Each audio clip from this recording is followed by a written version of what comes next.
안녕하세요. 방주성교회 성도 여러분. 반갑습니다. 지난 한 주간 뵙지 못했네요. 성교 때문에 함께 예배를 드리면서 제가 미처 설교를 준비를 못했습니다. 죄송합니다.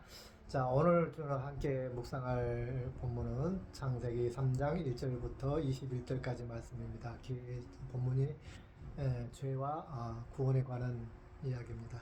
죄와 회개와 구원, 우리가 보통 구원에 이르는 길, 죄, 회개, 구원 이렇게 보는데요.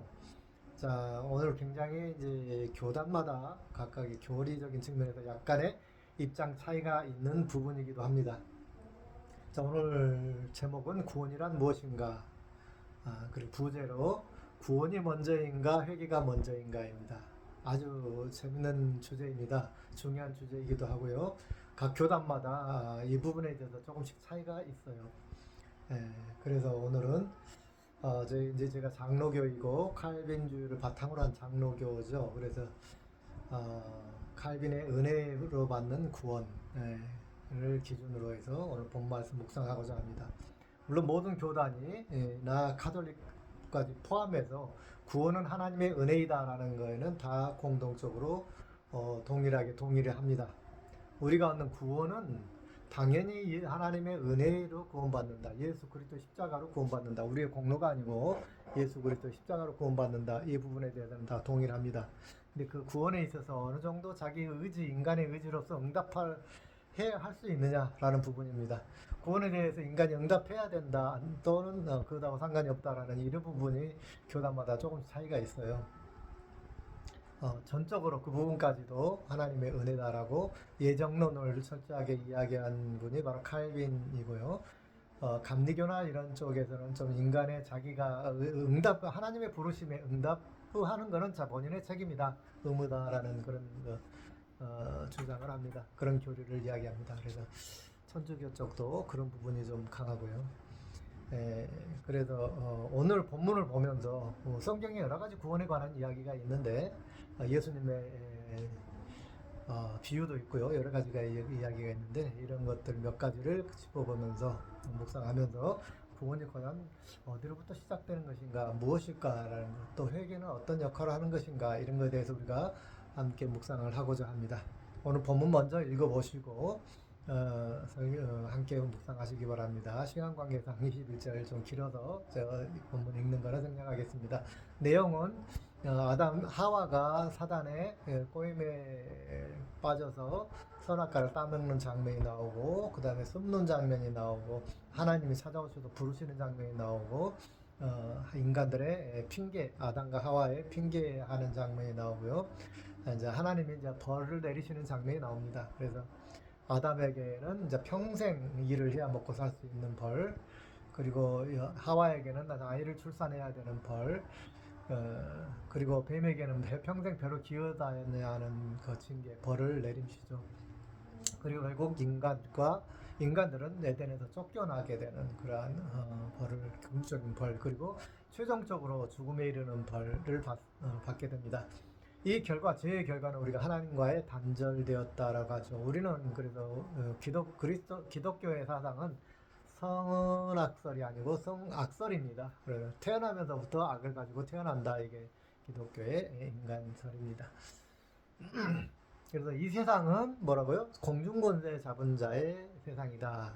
악한 사단이 지금 공중권세를 잡고 있지만 그 중에 그 안에서도 하나님을 붙잡고 나가는 사람은 구원에 이른다라는 것이 이야기죠. 그런 메시지가 성경의 메시지인데 일부러 하나님께서 그렇게 두셨다는 거예요. 에덴에서 쫓겨났다는 것이 바로 그런 것이죠. 그런 내용들을 담고 있습니다. 그리고 우리 인간은 이 지구에서 하나님 주신 사명을 가지고 이 땅에 태어나서 이 죄악의 세상에 태어나서 어떻게 하나님의 선을 쫓아 살아가다가 선을 행하라, 서로 권면하서 행하라 막 그러잖아요. 선한 일을 서로 권면하고 서로 행하라. 성경은 그렇게 이야기합니다. 그렇게 살면서 하나님 뜻 안에서 살면서 연단을 통해서 하나님의 온전한 제자로, 자녀로 거듭나는 과정을 우리 인생으로 이야기를 합니다. 자, 그러면 오늘 이야기 과연 구원이 먼저냐 아니면 회개가 먼저냐 하는 이야기를 시작해 보도록 하겠습니다. 자, 먼저 요약을 하나 드리겠습니다. 이제 길에서 쓰러져서 정신을 잃은 환자가 있습니다. 그런데 119 응급차가 와서 이 환자를 실어서 병원에 갔습니다. 그럼 의사들이 나와서 응급처치를 하면서 이 환자를 살려냅니다. 자, 이 환자 입장에서 이 환자가 스스로 살아나려는 노력이 있었나요? 아니죠. 누군가가 그를 도와서 119를 통해서 응급실에 실려가게 하고 또 의사가 궁극적으로는 결정적으로는 의사의 의수로 의해서 살아난 거잖아요. 아, 의사 선생님 나 좀 살려주세요. 막 이렇게 요청해서 살아난 게 아니에요. 본인은 아무것도 할 수 없는 그냥 무기력한 채 쓰러져서 정신을 잃어버린 사람이에요. 그런데 응급처치에 의해서 의사를 통해서 새 생명을 얻게 됩니다. 자, 이 새 생명을 얻은 사람이 마음이 어떻겠습니까? 와, 나 죽다 살아났다. 그러면서 뭔가 새로운 생명에 대한 희열과 감사를 갖게 되겠죠. 그리고 또 이 모든 일을 해준 사람들에게 감사의 마음을 갖죠. 특히 의사에게 막 고맙다고 여러 번씩 말을 하고 그럴 겁니다. 표현을 할 겁니다. 그리고 또 다음에 뭐죠? 아, 이제 다시 한 번 더 사는 인생, 그죠? 새로 사는 인생, 거듭난 인생. 이제 내가 뭔가 의미 있는 일을 살아야겠다라고 결단을 하게 되죠. 이런 모습들이 우리의 구원의 모습과 비슷하다고 볼 수가 있습니다. 구원은 하나님으로부터 옵니다. 하나님이 우리를 구원시켜 주시는 것입니다. 우리가 회개해서가 아니라 우리가 우리 어떤 의지적인 노력에 의해서 우리가 구원을 받는 것이 아니죠. 구원이란 본질적으로 하나님이 찾아오시는 겁니다. 자, 오늘 본문을 보시겠습니다. 자, 아담과 하와가 죄를 짓고 나서 한 행동이 무엇입니까? 회개했습니까? 후회했습니까? 그리고 하나님 앞에 나가서 하나님 아버지 제가 죄를 지었어요. 우리가 선악과 따먹었어요. 용서해 주세요 하고 이실직고를 합니까? 아니에요. 아담과 하와는 첫 번째, 자기가 죄 지었다는 사실에서 부끄러움을 느끼게 됩니다. 그래서 자기의 죄를 갖다 감추기 위해서 나뭇잎을 엮어서 치마를 두릅니다. 부끄러운 것을 가립니다. 그죠? 벗었다는 것이 부끄러워지는 거예요. 부끄럽다라고 느끼는 겁니다. 자, 스스로의 결정에 의해서, 스스로의 판단과 결정에 의해서 죄를 규정을 하고 스스로 그 죄를 가리는 거예요. 그 다음에 하나님이 찾아오셨어요. 아담아 어디 있느냐? 그때 제가 부끄러워서 숨었습니다. 두려워서 숨었나이다 라고 이야기합니다. 하나님 부르실 때 아담과 하와는 숨어 있었어요. 그죠? 죄 지은 자는 숨게 됩니다. 그 다음에 하나님 또 질문하십니다. 네가 왜 그랬느냐? 왜 내가 그만 과일을 따먹었느냐? 그 다음에 어떻게 하죠? 변명하잖아요. 하나님이 만드시고 나에게 있게 한 그 여인이 먹으라 그래서 먹었습니다. 여인에게 핑계를 댑니다. 이 또 하와야 네가 왜 그랬느냐? 그러니까 저 교활한 뱀이란 놈이 나를 꼬드겨 가지고 내가 넘어갔나이다. 뱀의 핑계를 댑니다. 죄인의 특성은 남에게 핑계를 댄다. 나의 죄를 내 죄라고 시인을 잘 못해요. 안 해요. 자꾸 누군가를 핑계를 대고 자꾸 덮으려고 합니다. 사건을 무마하려고 합니다. 무슨 사건을 축소시키려고 합니다. 이게 다 죄인의 특성이죠. 아담과 하와는 창세기 오늘 본문을 보면 아담과 하와는 결코 회개한 적이 없다라는 사실이 우리를 놀랍게 만듭니다. 회개한 적이 없어요. 아담과 하와는 구원받았을까요? 못 받았을까요? 성경 어디에도 아담과 하와가 구원받았다, 못 받았다 이야기가 없습니다. 그러나 하나님께서는 분명히 오늘 이 창세기 3장에 보면 21절까지 보면 두 번의 이야기가 나옵니다. 예수 그리스도에 대한 이야기가 나옵니다. 하와에게 이렇게 합니다. 내가 난 자녀 그 사람이 뱀의 머리를 밟을 것이다. 뱀은 내 자녀의 뒤꿈치를 물 것이며 그러죠. 내 그 한 자녀는 뱀의 머리를 부술 것이다. 누구죠? 예수 그리스도잖아요. 우리가 너무 많은 설교를 통해서 성경 공부를 통해서 배웠습니다. 예수 그리스도 구원을 상징합니다. 구원을 이미 예정하고 계셨습니다. 자, 그리고 또 뭐죠? 가죽옷을 마지막에 가죽옷을 지어서 아담과 하와를 입히고서 이제 에덴에서 추방시킵니다. 가죽옷, 피 흘림, 그러죠? 누군가 희생, 헌신이 없이는 죽음이 없이는 구원에 이룰 수 없다는 예수 그리스도 십자가를 상징하고 있죠. 여기까지 우리가 너무나 잘 알고 있는 사실입니다. 구원은 예수 그리스도의 십자가를 통해서 우리에게 주어지는 하나님의 은혜입니다. 자, 저는 여기서 우리가 묵상해야 될 것은 아담과 하와는 아무것도 하지 않았다는 거예요. 죄인의 모습 그대로 있었다는 것입니다. 그런데 하나님이 찾아오셔서 부르셨습니다. 아담과 하와야, 아담아 어디 있느냐? 하나님께서 아담의 위치를 모를 리가 없잖아요. 또 아담의 죄를, 인간의 죄를 모를 리가 없잖아요. 왜? 라고 질문하면 왜 먹었니? 하나님 몰라서 물으셨겠습니까? 아니죠. 다 알고 있죠. 다 알고 있지만 물어보셨어요. 왜? 찾아오시기 위해서, 교류하기 위해서, 경험하기 위해서, 관계를 맺기 위해서 하나님께 찾아오셨어요. 그리고 궁극적으로 마지막 하나님의 의도가 무엇입니까? 죄인인 우리를 버리지 않고 구원시키기 위해서, 구원의 약속을 주시기 위해서 아담과 하와를 찾아오셨다는 것입니다. 자, 이 본문을 보면 구원을 위해서, 우리 인간의 구원을 위해서 우리가 한 노력이 무엇이 있습니까? 아무것도 없어요. 칼빈은 이러한 것들을 깨달은 것이죠. 어느 날 깨달은 것이죠. 여러분이 예수 믿게 된 것을 과정을 한번 생각해 보십시오. 그렇게 예수 믿으라고 그렇게 따라다니고 난리하고 전도를 해도 안 믿었어요. 안 믿어주는 걸 어떡합니까? 안 믿어주는 걸. 그러다 어느 날 예수님 믿게 됐어요. 슬그머니 스며들듯이 믿었든지 아니면 어떤 강력한 하나님이 역사하셨든지 그 방법은 다 다르지만 어쨌든 어느 날 예수님을 믿게 됐어요. 이런 기적이 우리에게 일어났어요.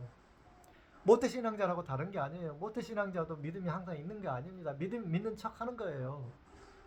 어느 순간에 하나님께서 믿어질 때가 있는 겁니다. 그렇게 발버둥을 쳐도 안 믿어져요. 내가 정말 구원받는 거 맞아? 불안하고 의심가고 이런 시간들이 많이 있었다라고 제가 옛날에도 고백을 했습니다. 어쨌든 그래서 원불교에도 기웃거릴 적도 있습니다. 한바탕이면 넘어갈 뻔도 했습니다. 여러분, 우리가 믿는다는 것은 이렇듯이 우리 의지로 나 지금부터 믿어야지라고 해서 믿어지는 것이 아니에요. 설사 그런 마음을 갖게 된다 할지라도 그 마음을 갖게 하시는 이가 하나님이시다, 성령님이시다라고 우리는 나중에 고백하게 되죠. 사도 바울이 바로 그런 거죠. 사도 바울이 예수님 구원받기 위해서 그가 한 노력이 무엇입니까? 예수 믿는 사람 잡아 죽이는, 감옥에 쳐 넣는 것, 예수 믿는 사람 죽이는 것, 스테반을 죽이는 거는 옆에서 합당해라고 박수 쳐주는 그런 일밖에 한 적이 없어요. 구원받기 위해서 회개한 적도 없고요. 아무것도 한 적이 없어요. 그런데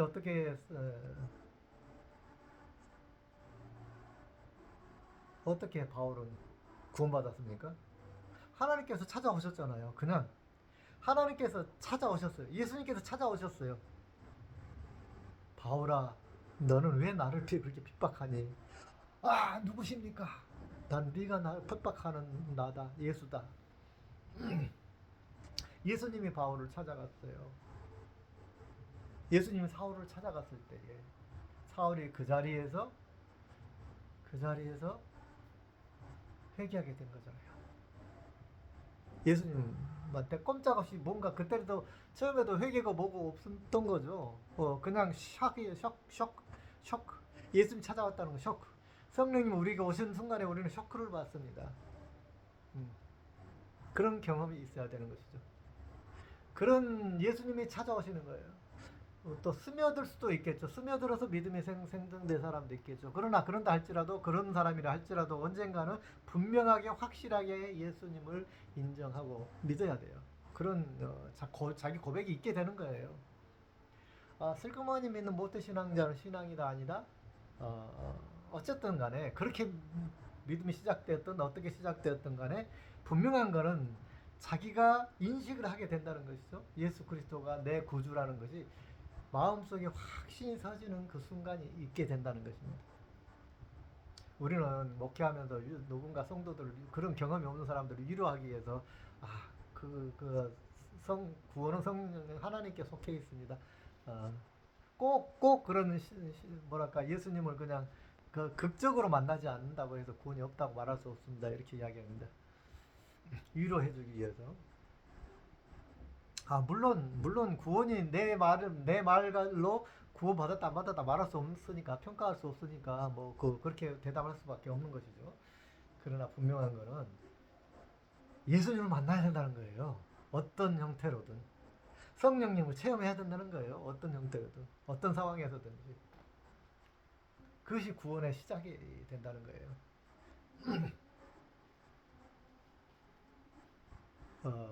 자, 이른 양의 비유를 한번 우리가 들어볼까요? 예수님이 하신 구원에 관한 비유입니다. 이른 양, 99마리. 그 중에 한 마리 잃었어요. 자, 여러분이 이제 농장주라면 어떻게 하시겠습니까? 여러분 주인이라면 99마리가 한 마리예요. 한 마리 당연히 귀하죠. 찾겠죠. 잠깐은 찾을 수 있어요. 그러나 나 어디로 갔는지 모르는 상황에서 막 이제 찾으러 다니고 이 한 마리를 찾기 위해 들어가는 시간과 비용을 생각해 보세요. 좀 찾다가 또 맹수로부터 위험. 99마리를 어떻게 하고 한 마리를 찾으러 가. 이 99마리를 어떻게 놔두고 우리가 그런 거 상상도 많이 하잖아요. 설교에서도 많이 나오고. 자, 이 한 마리를 찾기 위해 수고하고 노력하고 비용을 지불한다는 것이 합리적인 것인가? 경영인이라고 한다면 회사를 경영하는 사람이라고는 안 찾을 수도 있어요. 가깝게 근처에서 예측이 가능한 곳에도 쉽게 뭐 10분, 20분 안에 99마리 양을 함께 돌볼 수 있는 그렇게 크게 문제가 안 되는 상황에서 한 마리를 저기 있을 것이다 유치해서 잠깐 찾아본 것이라면 모르겠지만 정말 찾기 힘든 곳에 빠졌다고 한다면 저 낭떠러지 계곡 어디엔가 딱 꽉 끼어서 올라오기 힘들고 밧줄을 내려야 되고 뭐 별짓을 다 해야 되는 상황이라고 한다면 그래도 구할 것인가? 네. 어떻습니까? 두 번째로 구했으면 다행이에요. 그래서 어쨌든 간에 구했다고 쳐요. 구했는데 지금 그것이 너무 기뻐가지고 집에 가가지고 소잡고 말 잡고 양 잡고 더 비용을 많이 들이는 거죠. 그래서 뭐 했어요? 잔치했어요. 그 기쁨 때문에. 친구를 불러서 막 포도주 그냥 막 비싼 포도주 내가면서 그냥 잔치를 하는 겁니다. 이 한 마리의 가치가 정말 그럴 만한 경제적 가치가 있는가 하는 것입니다. 예수님께서 말씀하시는 바가 뭡니까? 이 양이 스스로 찾아올 수 없잖아요. 양은 주인을 스스로 길을 찾아서 올 수가 없다잖아요. 그죠? 어쨌든 양은 찾아서 뭔가 매매하고 울겠지만 누군가를 구원을 요청하겠죠. 우리가 믿지 않는 사람도 우리는 뭔가 신을 찾기는 해요. 그죠? 신을 찾기는 해요. 열심히 찾아요.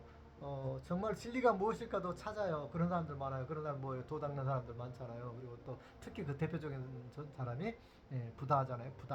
부처님. 부처님이 열심히 신을 찾았어요. 제가 어렸을 때 제 아버님한테 들은 이야기. 부처는 과연 어떤 사람입니까? 아버지가 부처도 열심히 하나님을 찾았던 사람이야. 뭐 그러시더라고요. 물론 하나님을 찾았는데 뭘 찾았는지 몰라요. 그러나 아무튼 신을 찾았다는 거예요. 절대자를 찾았어요. 누군가 있을 거라고. 그런데 찾고 찾다가 보니 스스로 깨달았다 이렇게 했는데 스스로 핵심이 뭡니까? 스스로잖아요. 스스로 열반에 이뤘다 뭐 이런 거잖아요. 스스로 자의적으로 그 부처가 얻는 진리는 자의적인 진리예요. 자의적으로 천국을 발견했다. 그죠? 그런 의미잖아요. 성경 사상하고 성경의 이야기하고는 전혀 통하지 않는 이야기입니다. 성경에서는 자의적으로는 불가능하다라고 이야기합니다. 발버둥 치고 노력은 할 수 있어요. 그래서 성경에서 구원은 스스로 막 회개하고 막 하나님 앞에 고백하고 했기 때문에 구원을 얻은 것이 아니다라는 거예요. 그렇게 발버둥 쳐서 구원을 얻은 거 아니에요. 물론 하나님 보시기에 하나님 앞에 막 기도하고 회개하고 막 하나님 앞에 그랬다고 쳐요. 그러면 하나님이 불쌍히 보시기에는 되겠죠, 그죠? 불쌍히. 자, 한번 또 다른 예화를 한번 들어볼까요? 자, 개미가 막 열심히 줄지어서 열심히 일하고 있는 그거를 개미 무리를 본 어떤 어린아이가 발을 딱 두고 개미를 밟을까 말까 하고 있습니다. 굉장히 비참한 상황이죠. 자, 이 개미의 운명은 이 어린아이의 마음에 달려 있어요. 결정에 달려 있어요. 이 개미가 살기 위해서 할 수 있는 일이 무엇이 있을까요? 하늘을 쳐다보면서 우와 저거 뭐야 웬 UFO야 웬 바위덩어리 하면서 거기 막 피해서 도망가나요? 개미는 결코 그거 몰라요. 위를 쳐다볼 줄 몰라요. 더듬이로 땅을 더듬어가며 주변의 공기를 반응을 느끼면서 오직 자기 앞에 주변에 있는 것만 바라보면서 아무리 개미가 발버둥 쳐도 이 어린아이의 발을 보지 못하고 느끼지 못한다는 거예요. 그 위험을 감수할 수 없어요. 도망칠 수도 없어요. 개미가 할 수 있는 건 아무것도 없어요. 오직 이 개미가 살아 구원을 얻는 것은 이 어린아이의 마음에 자비심이 생기는 것뿐이에요. 그래서 구원이라고 하는 거는 이 말은 그만큼 하나님이 잔인하게 우리를 강제적으로 작업하신다는 그런 의미가 아니고 구원을 절대적인 하나님의 주권에 있는 구원을 설명하기 위한 하나의 예화입니다. 그래서 구원이라고 하는 거는 우리 인간은 스스로 죄인인 인간으로서는 우리는 아무것도 할 수 없다는 거예요. 우리는 이미 죄인이잖아요. 죄인으로서 눈앞이 가려워서 진리를 볼 수 없어요. 이 개미처럼 그저 우리 삶의 주변밖에 볼 수가 없어요. 주변에서 투닥투닥하면서 누가 어떤 개미가 다른 개미 것을 뺏어갔냐 말았냐 뭐 이런 정도의 판단밖에 할 수가 없는 존재예요. 그런 존재가 구원에 대해서 어떻게 알 수 있겠습니까? 그래서 구원이라고 하는 것은 전적으로 하나님께 소속되어 있다라고 성경은 이야기하고 있고 또 칼빈은 또 그렇게 이야기하는 것입니다. 그래서 구원은 철저하게 하나님의 은총에 의해서 은혜에 의해서 이루어지는 것이다. 이것이 구원입니다. 우리가 열심히 회개했기 때문에 이 개미가 열심히 도망갔기 때문에 열심히 어쩌다가 이 개미가 옆길로 새가지고 원래 가던 길 놔두고 옆길로 새고 멀리 도망갔기 때문에 근데 심리적으로 이상해요. 도망가는 개미 원 라인을 떨어져서 도망가고 있는 개미 보면 그 개미 먼저 죽이고 싶어요. 너무 잔인하나요? 이상한 심리가 있어요. 그죠? 자의적으로 뭔가를 한다고 해서 구원을 얻는 거는 본질적으로 아니라는 거예요. 우리는 그런데 우리는 그렇죠. 성경 공부하면서 혹시라도 내가 구원을 받기 위해서 회개를 해야 된다라고 우리는 배우죠. 또 그런 뉘앙스를 비추는 성경 구절들이 들어 있습니다. 베드로가 그러죠. 너희가 회개하여 하고 예수 그리스도를 믿어 영접하고 그러죠. 그래서 구원을 얻으라 그러잖아요. 잘못 해석하면은 구원이 회개가 구원의 어떤 전제 조건처럼 들려지는 해석되어질 수가 있어요. 그러나 성경은 전체적으로 성경 통합적으로 바라봐야 됩니다. 무엇이 더 원진리인가를 봐야 됩니다. 그리고 무엇이 우리 삶 속에서 인간에게 이해하기 쉽게 풀어서 쓰여진 성경인가도 우리가 분별할 수 있어야 됩니다. 결론적으로 구원이라고 하는 것은 예수님께서도 어린 양을 통해서도 비유하셨고 여러 가지 천국은 하면서 계속 비유를 하십니다. 그 비유들을 전부 봐도 구원이라고 하는 것은 오직 하나님의 은총으로 우리에게 주어진다라고 이야기합니다.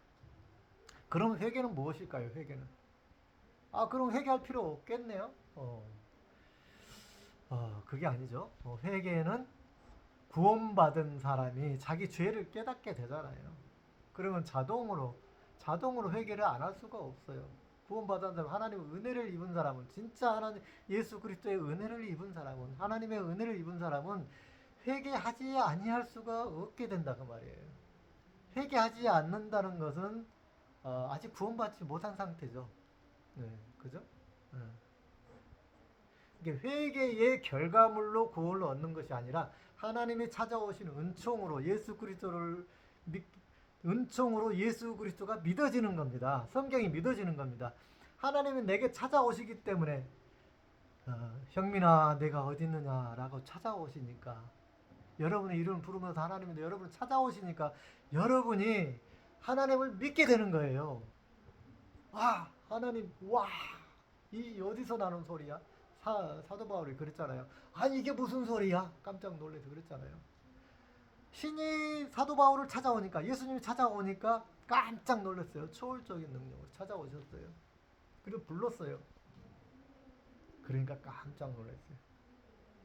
그래서 신을 믿게 됐어요. 예수님을 믿게 됐어요. 예수님을 믿고 영접하니까 예수님이 참 진리라는 걸 알게 되는 것이죠. 그러고 나니까 내가 그동안 행했던 거 예수님 믿는 사람 잡아다 감옥에 투옥시키고 예수님 만나러 순교하는 것을 다 합당하다고 느꼈던 그 마음이 다 죄악이었다는 것을 사도 바울이 깨닫게 되는 겁니다. 그래서 회개하는 거예요. 하나님, 제가 정말 이것이 하나님의 길인 줄 알았는데, 하나님 잘 믿는 길인 줄 알았는데 잘못 믿는 길이었거든요. 진짜 악의 길이었군요. 사도 바울이 그렇게 깨달은 거예요. 여러분, 우리는 어떻습니까? 여러분이 뭔가 잘못된 것, 도덕적으로 잘못된 걸 후회하고 회개했기 때문에 하나님이 여러분에게 복을 주시고 여러분을 인정하시는 겁니까? 하나님 여러분을 만나 주셨기 때문에 비로소 진리가 여러분에게 들어왔기 때문에 말씀이 여러분에게 들어왔기 때문에 그 말씀에 의해서 내가 죄인이라는 것을 깨닫게 되었습니까? 그러게 말씀에 비추어서 내가 잘못 행동하고 있다는 걸 여러분 깨닫게 되었습니까? 그때 비로소 참 회개를 할 수가 있게 된다는 것입니다. 회개는 필요하죠. 당연히 필요하죠.